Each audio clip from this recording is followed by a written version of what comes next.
오늘 날 말씀 가운데에 또 기도 가운데에 꼭 하나님을 만나게 되시길 소망합니다.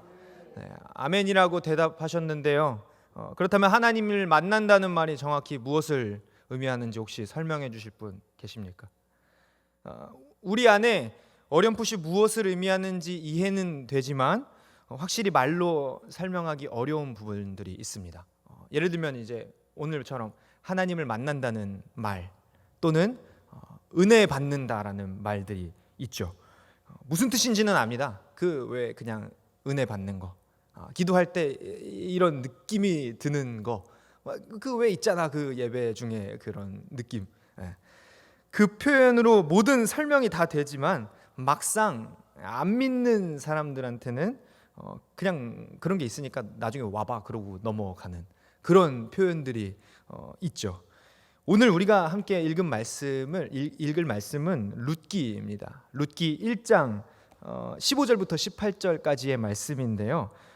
하나님을 만난다는 것이 뭔지, 오늘 말씀의 제목처럼 나의 하나님을 섬긴다는 말이 무슨 뜻인지 오늘 말씀을 통해서 함께 좀 알아보고자 합니다. 룻기 1장 15절에서 18절까지의 말씀 우리 함께 보도록 하겠습니다. 룻기 1장 15절부터 18절까지의 말씀, 제가 가진 성경으로 구약 402페이지에 있습니다. 룻기 1장 15절부터 18절까지의 말씀 합독하도록 하겠습니다. 우리 목소리 높여서 함께 말씀 합독합니다. 시작. 나오미가 또 가로되 보라, 내 동서는 그 백성과 그 신에게로 돌아가나니 너도 동서를 따라 돌아가라. 룻이 가로되 나로 어머니를 떠나며 어머니를 따르지 말고 돌아가라 강권하지 마옵소서. 어머니께서 가시는 곳에 나도 가고 어머니께서 유숙하시는 곳에서 나도 유숙하겠나이다. 어머니의 백성이 나의 백성이 되고 어머니의 하나님이 나의 하나님이 되시리니 어머니께서 죽으시는 곳에서 나도 죽어 거기 장사될 것이라. 만일 내가 죽는 일 외에 어머니와 떠나면 여호와께서 내게 벌을 내리시고 더 내리시기를 원하나이다. 나오미가 룻의 자기와 함께 가기로 굳게 결심함을 보고 그에게 말하기를 그치니라. 아멘. 우리가 잘 알고 있는 오늘 말씀 룻기는요, 제목 그대로 모압의 여인 룻에 관한 이야기입니다. 모든 시어머니들의 기도 제목이죠. 주여, 룻과 같은 며느리를 얻게 하여 주옵소서. 반대로 며느리들의 기도 제목도 있습니다. 주여, 나오미 같은 시어머니를 만나게 하여 주옵소서. 아이러니하게도 아직까지 그런 며느리와 시어머니가 되게 하여 주옵소서 하는 기도는 만나본 적이 없습니다. 강도사님과 저를 위해서도 좀 기도해 주셨으면 좋겠습니다. 주여, 룻과 같은 부인을 빨리 보내 주옵소서. 아멘, 아멘 하셨습니다. 달목사 아멘 하셨어요? 아니요, 그 룻과 같은 남편이 되게 하여 주옵소서 하고 기도해야겠습니다. 이 룻기는요, 사사 시대의 배경을 가지고 있습니다. 어떤 사사가 치리하고 있을 때인지는 잘 모르겠지만 유다 베둘레헴 아닙니다. 베들레헴입니다. 엘리멜렉이라는 사람이 가족과 함께 살고 있었다고 합니다. 우리가 지지난주에 사사기를 한번 훑어봤지만 사사기를 관통하고 있는 주제가 한 가지 있었죠. 사사기가 끝나는 말씀이었습니다. 사사기 21장 25절, 그때에 이스라엘의 왕이 없으므로 사람이 각기 자기의 소견에 옳은 대로 행하였더라. 하나님을 왕 삼지 아니하고 각자 자기의 생각대로 행동하던 이스라엘 백성의 모습을 지적하는 말로 사사기가 끝을 맺었었죠. 그러고 나서 바로 등장하는 이 룻기의 가장 처음 등장하는 인물의 이름은 엘리멜렉이고요. 이 엘리멜렉이라는 이름의 본 뜻은 하나님은 나의 왕이시다라는 뜻입니다. 이스라엘의 왕이 없으므로로 끝나는 사사기에서 바로 이어가지고 하나님은 나의 왕이시다라고 고백하는 이름을 가진 사람이 나오는 것입니다. 그러나 이 사람은 자기의 이름의 뜻과는 달리 하나님의 백성을 벗어나서 이방인 모압 땅으로 이사를 가게 됩니다. 그들이 살던 유다 베들레헴 땅에 기근이 들어서 먹을 것이 아무것도 없었기 때문이죠. 베들레헴이라는 이름의 본 뜻은 빵집이라는 뜻을 가지고 있습니다. 이름의 아이러니가 계속 등장합니다. 하나님은 나의 왕이시다 하는 이름의 엘리멜렉은 하나님의 나라를 벗어나서 이방 친의 땅으로 갔죠. 빵집이라고 이름하는 베들레헴은 완전히 기근이 들어서 먹을 것이 하나도 없게 되었다라는 것입니다. 룻기의 저자는 아마도 이 이름의 아이러니들을 통해서 사사시대의 어두움과 그때 이스라엘의 왕이 없었으므로 해서 바로 하나님은 나의 왕이시다라고 나오지만 곧바로 그 왕을 떠나는 장면과 빵집이라고 이름하지만 빵집에 빵이 없어서 다른 나라로 사람들을 떠나게 만드는 지역의 이름의 아이러니를 표현하면서 우리 인생의 이 어려움들을 통찰하고 있는 것입니다. 빵집 하니까 생각이 났는데요. 지난 주일날 중고등부 아이들하고 말씀을 나누다가 그 소개팅 이야기가 나왔어요. 혹시 기억하실지 모르겠지만 옛날에는 빵집에서 소개를 받았다고 빵집에서 데이트를 하셨다면서요? 혹시 저는 잘 모르겠는데 빵집에서 데이트 해보신 적 있으십니까? 그 당시에 70년대, 60년대, 70년대에는 10대, 20대들이 주로 그 빵집에서 빵 쌓아놓고 우유 한 잔 시켜서 처음 대면을 했다고 하던데 잘 모르시는 눈치이신 거 보니까 별로 안 노셨나 봐요, 학창 시절에 다들. 그런 만남을 가졌다고 하더라고요. 그래서 아이들한테 그 얘기를 잠깐 했습니다. 옛날에는 빵집에서 서로 이렇게 데이트를 했다. 그랬더니 애들이 그 빵집에서 도대체 뭘 하냐고 물어보는 거죠. 요즘에는 스마트폰으로 먼저 대화를 하다가 이제 마음이 맞으면 만나고 대화하다가 좀 아닌 것 같으면 바로 안녕, 우린 아닌 것 같아 하고 거기서 끝난다라는 거예요. 이게 하여튼 이 낭만이 없는 세대예요. 이 스마트폰으로 대충 뭐 대화하다가 아니야, 우린 아닌 것 같아. 딱 끝나고 얼굴도 안 보고 그런 결정들을 내린다라는 거죠. 빵집에서 처음 이렇게 수줍게 만나가지고 이렇게 미숙 씨 안녕하세요. 빵 뭐 좋아하세요? 저 크림빵, 소보루빵 이렇게 얘기하는 이런 그 얼굴 붉히면서 수줍어가면서 서로 소개하고 이런 낭만이 없는 이 세대를 어떻게 하면 좋겠습니까? 그런 빵집에서 만나는 낭만을 모르고 거기서 뭘 하냐고 물어보는 거죠. 뭘 하긴 뭘 합니까? 빵을 먹어야지. 저는 그 시대 사람은 아닌데 그냥 그게 되게 낭만 있어 보여서 한번 소개를 해드린 거예요. 그런 의미에서 한번 생각해 보십시오. 빵집에서 첫 만남을 이제 가져야 되는데 빵집에 빵이 다 떨어졌대요. 첫 만남을 이제 만나가지고 미숙 씨 빵집 가시죠 하고 이제 들어왔는데 그 빵집에 빵이 다 떨어진 거죠. 그러면 어떻게 해야 합니까? 빵집에 빵이 다 떨어졌네요. 그럼 안녕히 가세요 하고 가는 게 아니라 다른 곳으로 한번 가보시죠 하고 빵집을 옮겨야겠죠. 그런데 그 빵집이 빵이 없는 빵집이 만약에 우리 아버지가 하는 빵집이라면 여러분 어떻게 하시겠습니까? 아버지한테 말씀드려야겠죠. 아버지 저 지금 미숙 씨하고 이렇게 데이트 해야 되는데 빵이 없네요. 그럼 아버지가 뭐라고 하실까요? 오늘 영어 끝났습니다. 돌아가세요 하실까요?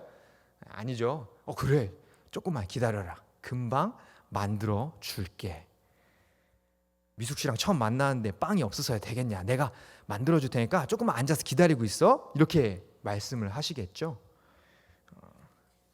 엘리멜렉이 살던 베들레헴 이 빵집에 빵이 다 떨어졌습니다. 그런데 이름은 하나님은 나의 왕이시다라고 잘 지어놓고서 아버지 하나님께 기도하면서 기다리는 게 아니라 오히려 하나님을 왕으로 섬기는 땅을 떠나 아버지가 하는 빵집을 떠나 전혀 다른 이방신을 섬기는 땅으로 모압으로 이주하게 된 것입니다. 물론 이제 기도하다가 기다리면서 도무지 안 되겠다 싶으니까 떠났을 거라고 생각합니다만 룻기의 저자는 이 점을 들어서 지금 엘리멜렉 가족의 실수를 질책하고 있습니다. 어쨌든 모압 땅으로 이주해서 이 가족들이 어느 정도 잘 살게 된 것 같습니다. 잠깐 기근을 피해서 왔지만 10년 동안 그곳에서 지내면서 아들 두 사람도 잘 자랐는데요. 엘리멜렉이 이제 죽음을 맞이하고 맙니다. 이어서 아들 두 사람 말론과 기럧이라고 하는 이 아들들이 결혼을 한 뒤에 곧이어서 이 아들 둘도 곧바로 죽고 맙니다. 그래서 시어머니 나오미하고 두 며느리 룻과 오르바 세 사람만 이제 남게 된 거죠. 이 두 아들의 이름은 말론과 기럧이라고 말씀드렸는데요. 본래 뜻으로 병든 자와 약한 자라는 뜻을 가지고 있습니다. 이름의 아이러니가 상당히 많이 드러나죠. 모압 땅으로 이주한 지 10년 만에 남편과 두 아들을 잃어버린, 말 그대로 모든 것을 잃어버린 이 나오미는 절망 가운데에 처하게 되었습니다. 우리가 흔히 그녀의 삶에 있어서 남편과 아들을 전부 잃어버린 이 일을 과연 그들이 이방신의 땅으로 떠난 것에 대한 하나님의 심판 혹은 저주로 볼 수 있느냐에 대해서 논쟁을 하곤 합니다. 어떻게 모든 것을 잃은 이에게 그런 가혹한 설명을 할 수가 있겠냐라는 거죠. 그러나 이러한 삶의 해석은 전혀 무리가 없습니다. 13절에 나오미가 스스로 고백하기 때문입니다. 여호와의 손이 나를 치셨으므로. 신명기 29장 18절에 보시게 되면요, 여호와의 약속을 떠나서 이방신의 땅에 가서 그들을 섬긴 자와 가족과 또 지파에 대한 저주와 심판의 말씀이 기록되어 있습니다. 기근 때문에 잠깐 이주한 것이라 하여도 10년 동안이나 그곳에 살면서 또 이방 여인들을 아내로 맞이하고 그들의 시인을 받아들인 것에 대한 하나님의 심판은 분명히 이전부터 약속이 되어 있었다라는 사실인 것이죠. 이 모든 것을 잃고 나서야 나오미는 그것을 깨닫게 된 것입니다. 그래서 자신만이라도 이제 다시 고향 땅 베들레헴, 하나님을 섬기는 이스라엘 땅으로 돌아오고자 합니다. 마침 베들레헴에 다시 빵이 풍족해졌다라는 소식을 듣고 그곳으로 가려고 이제 채비를 하면서 두 이방 며느리들을 자기 집으로 돌려보내고자 한 것이죠. 그들을 설득해서 그들의 본래 집, 어머니의 집이라고 나오미가 표현을 했는데요. 이 어머니의 집으로 다시 며느리들을 돌려보내려고 하는 것입니다. 모압 땅으로 돌아가서 재혼하라는 것이죠. 아직 너희의 앞길은 창창하니 다른 남자를 얻어서 재혼해서 가정을 꾸려라. 그리고 우리가 알다시피 오르바는 이 나오미의 말에 설득당해서 돌아갔지만 룻은 돌아가지 않습니다. 여기서 오늘의 말씀이 시작되는 것입니다. 모압은요, 원래 아브라함의 조카인 롯의 자손입니다. 소돔에서 탈출한 롯이 두 딸을 통해서 낳은 자식이 한 명은 모압, 한 명은 암몬이었고요. 이 두 자손이 점점 커져서 각기 나라를 이루게 된 것이 성경에 나오는 모압과 암몬 자손들인 것입니다. 롯도 원래는 하나님을 섬기는 사람이었습니다. 그런데 이 여호와 신앙을 계속해서 후대에 전하는 데에 처절하게 실패한 것 같습니다. 모압 땅은 그모스 신이라고 하는 인신제사, 사람을 제물로 바치는 신을 섬기게 되거든요.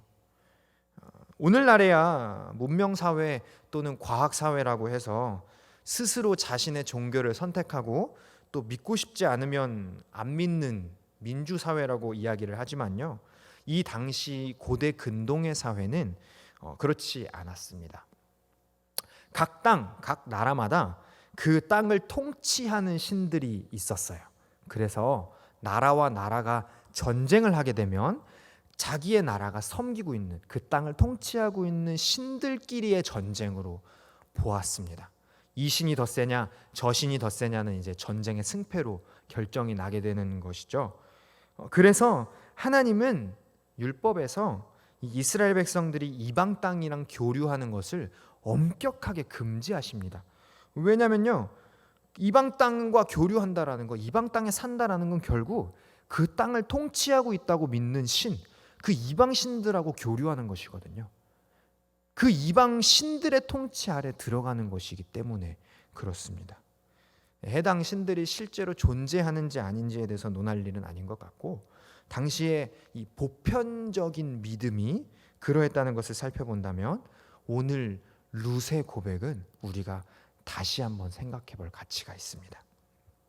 다시 모압 땅으로 돌아가서 재혼하라는 이 나오미의 설득 앞에 룻은 이렇게 고백합니다. 16절 말씀 함께 읽어보겠습니다. 시작. 룻이 가로되 나로 어머니를 떠나며 어머니를 따르지 말고 돌아가라 강권하지 마옵소서. 어머니께서 가시는 곳에 나도 가고 어머니께서 유숙하시는 곳에서 나도 유숙하겠나이다.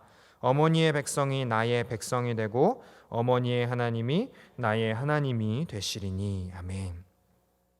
원래 그녀는 남편과 맺은 혼인 언약을 따라서 이 집안에 시집을 오게 된 것입니다.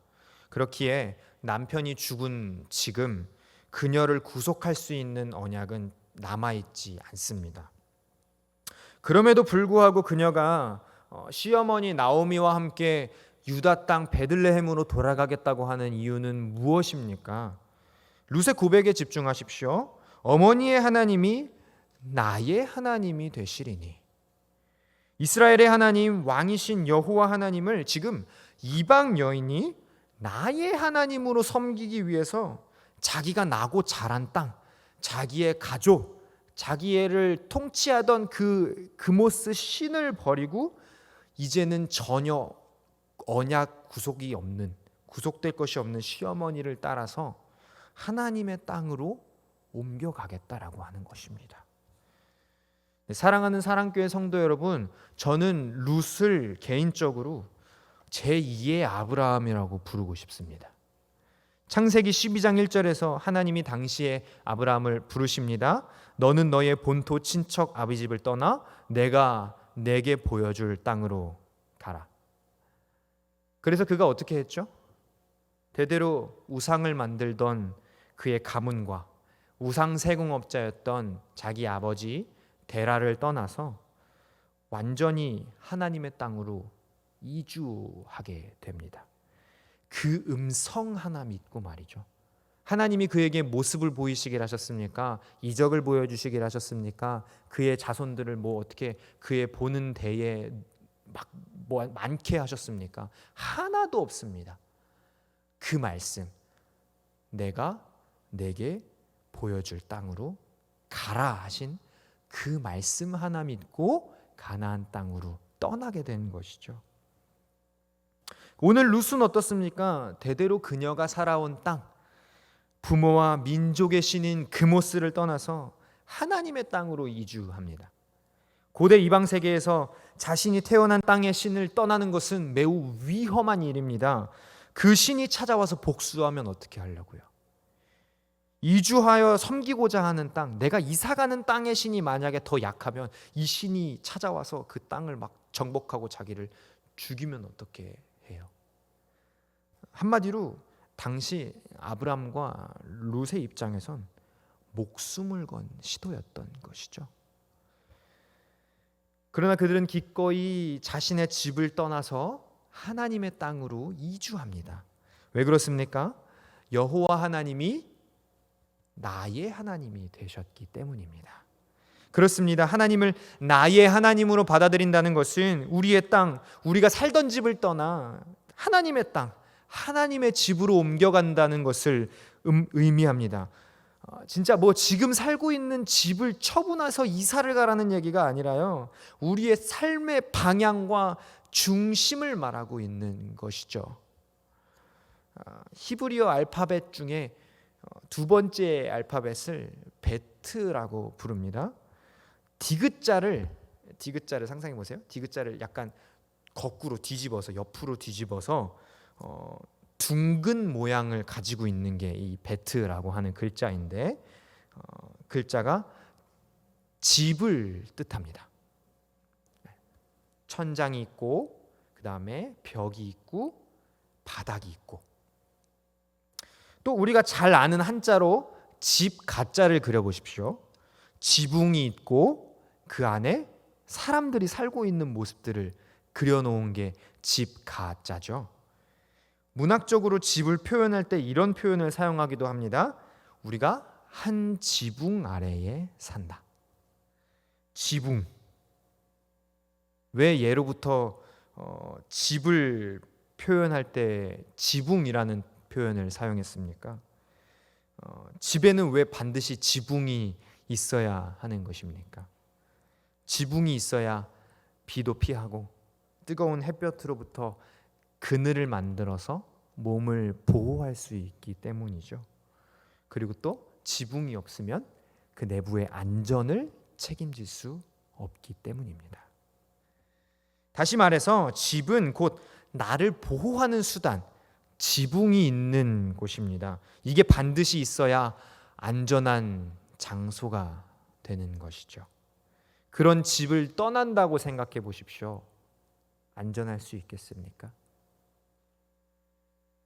뜨거운 햇볕이 내리쬐는 고대 근동의 광야에서 그늘을 만들어주는 지붕을 떠난다는 것은 곧 죽음을 의미합니다. 절대 안전할 수 없는 일이기 때문에 그렇습니다. 보호해줄 수단이 없는 것이죠.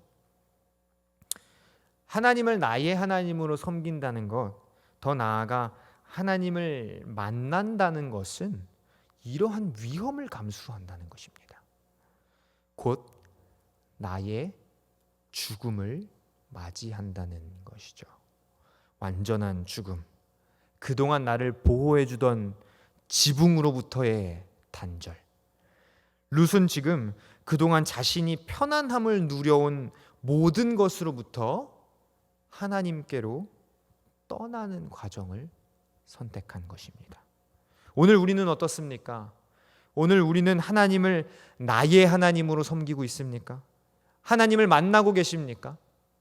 혹시 엘리멜렉처럼 이름은 하나님은 나의 왕이시다라고 하는데 도리어 하나님의 집을 떠나서 다른 곳으로 이주하고 계시진 않습니까? 교회에 와서 매주 예배드리며 하나님과 예수님에 관한 어떠한 이야기는 듣고 있지만 그저 목사님의 하나님, 부모님의 하나님, 사역자의 하나님, 그냥 교회에 계시는 하나님으로 알고 넘어가고 있지는 않습니까? 이제 정말 하나님을 나의 하나님으로 고백하게 되시기를 소망합니다. 하나님을 만나게 되시기를 소망합니다. 재산을 다 팔아서 교회에 가져오라는 얘기가 아닙니다. 그 재산이 어디로부터 왔는가를 살피시라는 얘기예요.